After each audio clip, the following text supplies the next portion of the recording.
I'm Ralph White, and I live right here in New York City, and I'm co-founder of the New York Open Center, which has been New York's leading center of holistic learning and world culture for the last 30 years.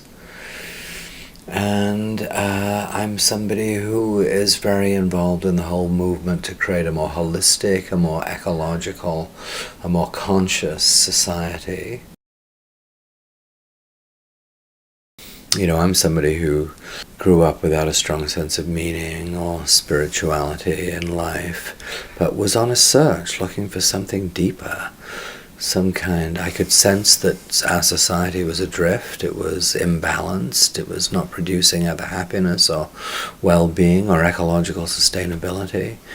But what could the alternative be?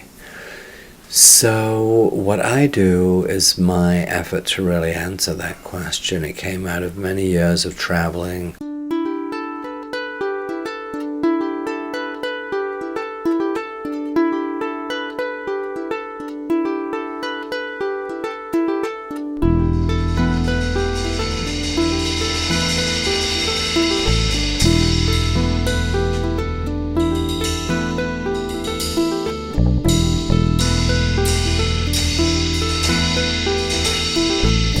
The Open Center is a year-round, 52-week, 7 days a week set of programs, workshops, courses, webinars, conferences, performances, trainings.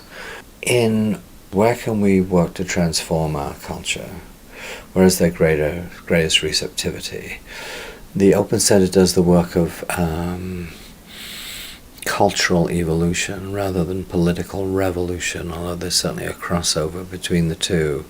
And you can say that in the 30 years that we've been going, it's amazing the way holistic and ecological ideas have permeated the culture increasingly, so that now they're barely considered outside the mainstream. Not all the way, but whereas 30 years ago, everything from natural foods to integrative medicine was considered snake oil and nonsense. It's open to the general public. We've probably had about 300,000 people who've come through since we started. It's a pretty broad demographic. It's a lot of women, and women with graduate degrees would perhaps be the typical attendee, but it's fully eclectic. And because we're in the city, we have a more multi-ethnic, multicultural audience, which is really important to us. We're not a retreat center. It's been said that many holistic centers are retreat centers. We're not. Others have said we're an advanced center. Our goal is to advance the holistic worldview into the heart of the culture. So we work on many things. I'll give you a specific example right now. I'm just pulling together a big conference in the spring on the art of dying, spiritual, scientific, and practical approaches to living and dying. Our culture is awakening to a different, more mature view of death, post-death possibilities, what might happen, how do we prepare, what do the Tibetan or indigenous traditions have to say about this? What do the Zen people have to say to us about how to be fully present at the deathbed? What can we really learn about this deepest of all questions if we have an open mind? But the Open Center also does increasingly certificates now. We're in process of becoming a school, a state-recognized school, after being totally independent, of holistic and professional studies. So certificates in positive psychology, the art and science of happiness, well-being, and flourishing, which is very of the moment right now, creating a new certificate in holistic psychology, you might say, after humanistic and transpersonal psychology. It's now time for a holistic psychology that actually includes all these elements, the body, the ecosphere, the unconscious, and all the many things that have been taught in places like the Open Center for the last 30 years.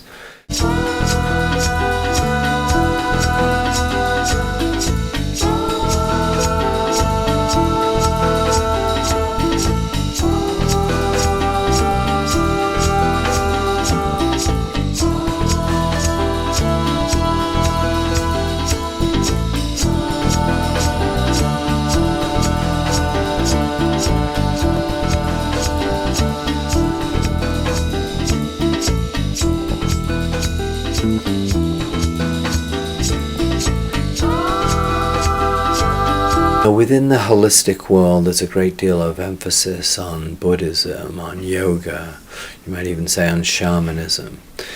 But the Western tradition itself has its own beautiful lineage.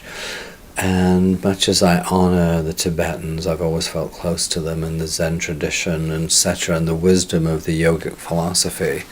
I think it's healing and nourishing to connect with our own Western tradition, going back to the Library of Ancient Alexandria, of which we have only 1% of the books, up through the Renaissance, the more enlightened periods of the Middle Ages, into more contemporary times, looking at how the flow of wisdom, the deeper wisdom, the sacred wisdom streams have really been part of our culture, from the mystery centers of ancient Greece up through Plato and Pythagoras, Alexandria, Sicily, into the Islamic world, Andalusia, where the Library of Cordoba had 400,000 books and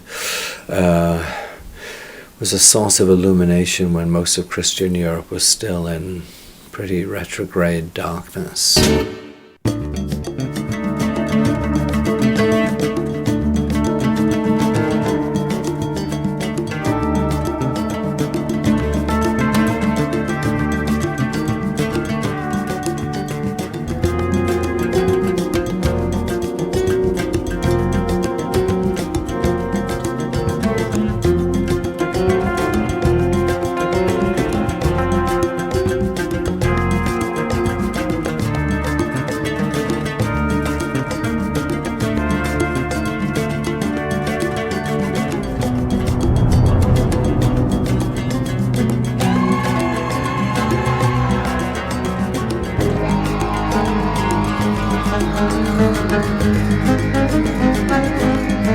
I've had a life of organizing many events and things, workshops, conferences, trainings, etc., both locally, nationally, and internationally.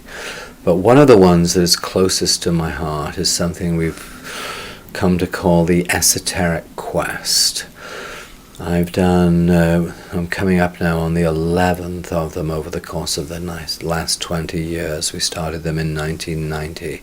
So these quests, these esoteric quests, their aim is to restore, to remember the lost or half-forgotten spiritual and cultural history of the West. Often we find that when these traditions, whether it's the Hermetic tradition from Hermes in Alexandria, as above, so below, whether it is the Neoplatonic tradition, also originating in Alexandria, carrying Plato's work into the modern world, that found expression again in Marsilio Ficino's Platonic Academy in the Villa Careggi outside Florence. So our goal is to bring all of these beautiful elements alive and to put before our participants, to give them a living experience. These are not academic conferences.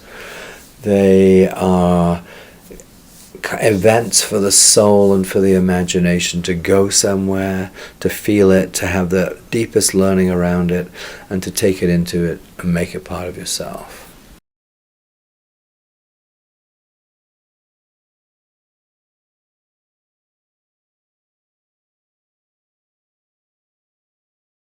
Just completing now a memoir. It's called The Jeweled Highway on the Quest for a Life of Meaning.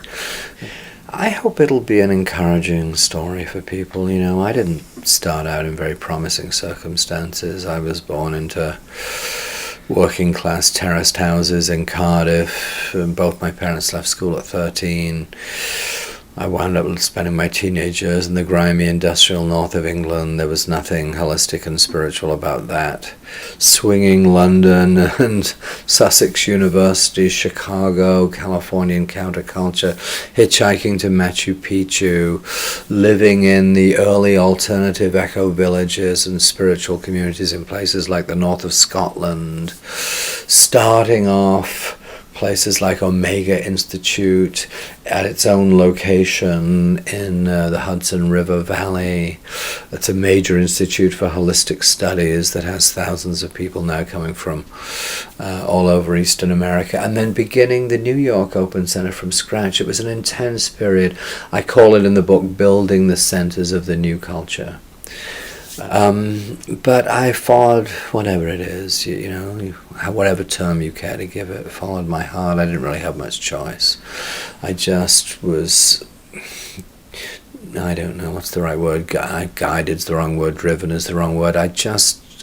I really had to listen to, nothing else would give me satisfaction other than to listen to the promptings that arose within me about what gave me life, vitality, joy. So I'm hoping that this will really give people some hope and inspiration. Listen, if this guy can, make some kind of contribution to the culture and see a way to point the world or the part of the world that he can touch in a more beneficial direction and have some success in doing it, then, anybody can do it,